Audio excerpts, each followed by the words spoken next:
The biting wind that swept through the valley of Blackwood Creek carried more than just the scent of pine in approaching winter. It carried the stench of fear. It was the harvest season of 1655, a year marked by blight and fever, and the small, insular settlement of Haven Sanctum clung to its precarious existence like a desperate prayer. Here, Puritan piety was woven into every fiber of daily life, yet fear, ancient and primal, was its truest deity. When crops failed and children withered and whispers of strange lights in the woods began to circulate, the community sought not reason, but a scapegoat. And so the accusation fell upon Martha. Martha, whose beauty was a fragile blossom in this harsh land, stood accused. Her hair, the rich hue of spun moonlight, framed a face of delicate features, often shadowed by a quiet melancholy that the villagers mistook for sullenness. Her eyes, the deep, luminous blue of a summer twilight, seemed to hold a wisdom beyond her tender years. And this, too, was deemed suspicious. She was an orphan, an outsider who had arrived with her ailing grandmother just 2 seasons prior, a fact that made her an easy target. Her grandmother, a woman who had spoken little and observed much, had succumbed to the fever in early spring, leaving Martha utterly alone. The whispers began subtly, then grew into a roaring chorus. Her strange herbs for healing, her quiet communion with forest creatures, her unsettling beauty, all were proof of her unholy commerce. They called her witch spawn, devil's kin, and muttered about the curse that followed her. The official judgment, however, was framed in the cold, hard logic of necessity. Martha, having no kin to provide for her, no land, and being deemed a drain on the community's already meager resources, was to be publicly disposed of. Not burned at the stake, not outright hanged, for even Haven Sanctum, however pious, desired to maintain a veneer of civility, but auctioned. Her servitude, her very being, would be sold to the highest bidder. And the highest bid, it had been quietly decreed, was expected to be something desperately needed in these lean times, a sack of grain. The auction took place in the muddy square before the meeting house, under a sky bruised with pregnant storm clouds. A makeshift platform of rough-hewn planks had been erected, draped with a threadbare canvas that whipped in the wind like a tattered flag of despair. The air was thick with the scent of damp earth, unwashed bodies, and the simmering stew of fear and self-righteousness that permeated the town. The villagers stood in a grim, hushed semicircle, their faces drawn, eyes darting between Martha and Reverend Elias Blackwood, the town's spiritual leader and chief auctioneer. Reverend Blackwood, a man whose gaunt face seemed permanently etched with the righteousness of his own convictions, stood at the podium. His voice, usually booming with scripture, was now a low, resonant rumble, designed to convey solemnity and divine judgment. Friends, neighbors, we stand before a necessary if regrettable task. This unfortunate soul Martha has, through no fault of her own, proven to be a burden on our blessed community, a vessel of unfortunate circumstances. He avoided the word witch, but the implication hung heavy in the air. Her labor, her very sustenance, falls upon our charity. Therefore, in the spirit of communal solvency, and to ensure the Lord's bounty is justly shared, we offer her up. Who among you will offer succor for her sustenance? What commodity will you exchange for the blessing of her service? Martha stood on the platform, hands bound loosely before her, her head bowed. Her moonlight hair, usually shimmering, seemed dull in the oppressive light. She wore a simple, rough-spun dress, too thin for the chill, and shivered, though not entirely from the cold. Her humiliation was a palpable thing, a weight pressing down on her slender shoulders. The whispers of the crowd were sharp like needles. She'll bring naught but trouble, a curse upon any household she enters. Better a quick end than a slow blight. The bidding began. Meager and cruel. A man offered a half sack of dried beans. Another, a scrawny chicken. The offers were pitiful, reflecting the true worth the town placed on a supposedly cursed life. Yet Reverend Blackwood accepted each with a solemn nod, as if counting blessings. The bids slowly crept up, driven by a morbid curiosity and the desperate need for cheap labor. 1 sack of potatoes, a bushel of oats. The goal, the unspoken maximum, was indeed a sack of grain, no more. Just as a wizened farmer with a patch over one eye raised a gnarled hand, offering a full sack of barley for a year's bond, A new voice, low and resonant, cut through the hushed square. It was a voice that seemed to carry the very scent of the wild, of pine and wood smoke and distances untamed. 2 sacks of prime venison, the voice announced, calm and clear, utterly confident, and a gold sovereign. Every head in Haven's sanctum snapped towards the speaker. He stood at the very edge of the crowd, emerging from the shadows of the meeting house. He was tall, lean, clad in faded buckskins, his face half hidden by the wide brim of a worn leather hat. A jagged scar split his left eyebrow, disappearing into his hairline, and another, deeper one, carved a white line across his jaw, pulling his lip into a perpetual, almost cynical curve.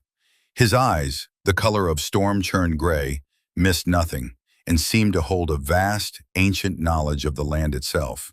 He was Edward Stone, though many simply knew him as Edward, and the stories about him were as wild and untamed as the wilderness he called home. Whispers erupted, louder, more frantic than those about Martha. It's him, the man from the Western Pass, the one who walks with spirits. They say he fought off a dozen Mohawk alone with nothing but a broken hatchet. He survived the winter of the howling blight with naught but a single rabbit and a prayer to a heathen god. He never stays in one place, yet he knows everything. His very presence was a disruption, a ripple in the rigid order of Haven's sanctum. Reverend Blackwood, initially startled, recovered his composure, though a flicker of unease crossed his gaunt face. He knew the whispers. "Stranger," he boomed, his voice lacking its usual certainty. "We know not your name nor your station.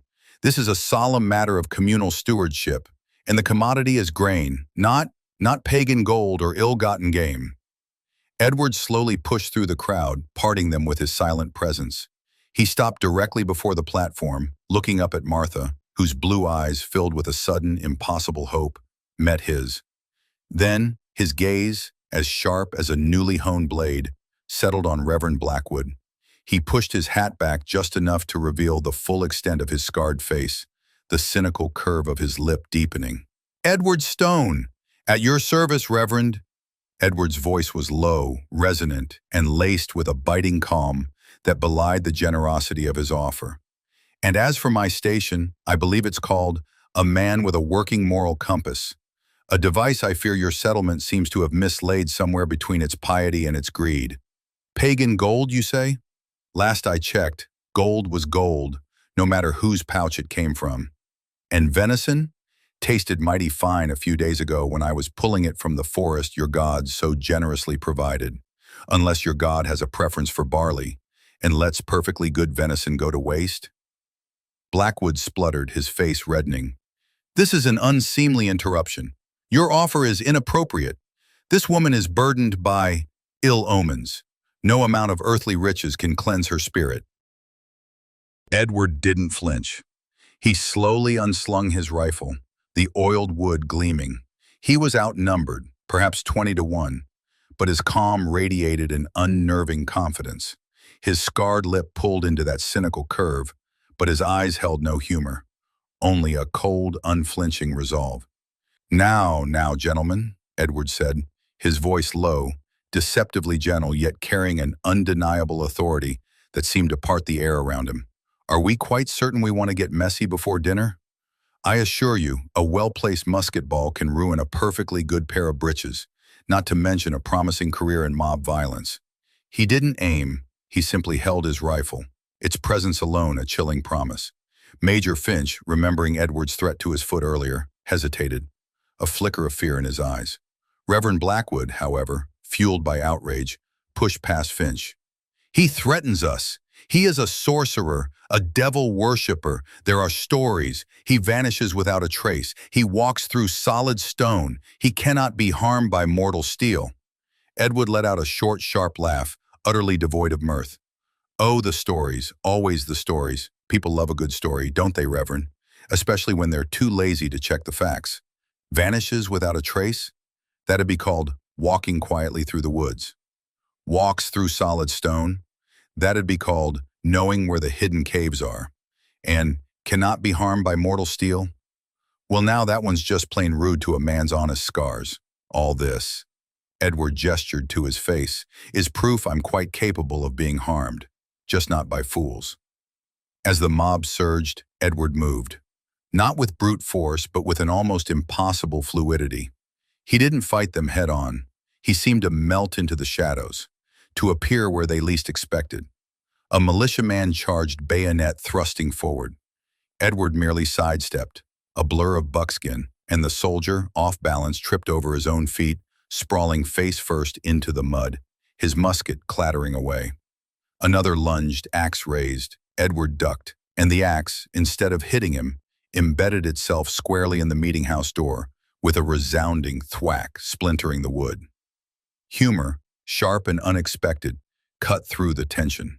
A few villagers, witnessing the clumsy, self-inflicted injuries of the militiamen, couldn't help but snort, then quickly stifle their amusement under Albright's glare. Edward was not hurting them, he was simply making them look ridiculous. He exploited their rigidity, their lack of adaptability, their predictable movements. Major Finch, enraged by the escalating humiliation, bellowed orders. "Form ranks! Fire! Fire upon him!" The militiamen, disciplined by training, hesitated. Firing into a mob of their own citizens to hit a single, impossibly elusive frontiersman, it was madness. Edward didn't wait. He moved again, not towards them, but around them. He darted towards the stockade where the Wampanoag elders were held. A dozen militiamen, anticipating him, converged, forming a wall of muskets. Edward, instead of charging, did something completely unexpected. He stopped. He reached into his coat, pulled out a small, intricately carved wooden flute, and began to play. The melody that drifted through the square was ancient, hauntingly beautiful, and utterly out of place. It was a Wampanoag tribal song, a lament for lost lands, a hymn of enduring spirit. The notes seemed to weave through the air, touching something deep within the souls of the villagers, momentarily silencing their anger, replacing it with a profound, almost spiritual unease. Even the militiamen, hardened by skirmishes, shifted uncomfortably, their rigid postures softening, their eyes wide and bewildered. The flute's music was not a weapon, yet it was disarming in a way no musket could be. Reverend Blackwood gasped, his eyes wide. "This is demonic, pagan ritual. It corrupts the soul." Edward, still playing, his fingers dancing effortlessly on the flute, looked at Blackwood, his scarred lip pulled into a faint, knowing smile. "Pagan, Reverend? Or just human? Some truths, you see, resonate in all hearts, no matter how much you try to drown them out with fire and brimstone. And some songs are too old, too strong, to be silenced by fear." As he played, his other hand moved with blurring speed. He wasn't picking locks. He was subtly manipulating the wooden pins of the stockade gate, using ancient wilderness knowledge of timber and leverage. The gate, ostensibly secured by heavy chains, shuddered. The Wampanoag elders, huddled inside, looked up, their eyes widening. Just as the last note of the flute faded, the wooden gate creaked open. The chains, seemingly intact, had simply shifted, disengaging their hold. The elders, confused but sensing opportunity, slowly stepped out. Edward put the flute away. He then turned to Major Finch, whose face was now a mask of utter bewilderment. "Well, Major," Edward said, his voice calm, "that's your trap sprung, and your prisoners are now, rather, unimprisoned. Perhaps your God prefers honest music to dishonest chains." Finch sputtered, unable to formulate a coherent order. The militiamen were still processing the ethereal music, their muskets lowered, their discipline momentarily shattered by an unquantifiable emotional assault. Reverend Blackwood, seeing the elders walk free, bellowed, "Seize them! Seize the witch and the devil's disciple! They defy God! They defy the crown!" But the mob, their fervor cooled by Edward's calm defiance and the unsettling music, hesitated. They saw not a witch, but an old woman, and frightened men. They saw Edward Stone, a figure of impossible calm and baffling skill, who had just outwitted their entire leadership with a song and a smile. Edward walked to Martha, who stood transfixed, the wooden sparrow clutched in her hands, tears tracing paths through the grime on her face. He reached out, gently untying the ropes that bound her. Her hands, freed, instinctively grasped his. "You're free, Martha," Edward said, his voice soft, for her alone. You were never cursed, just misunderstood by those too afraid to see beyond their own shadows. He then turned to the assembled town, his voice rising, carrying over the lingering whispers of confusion. His gaze swept over Reverend Blackwood, over Major Finch, over every bewildered face.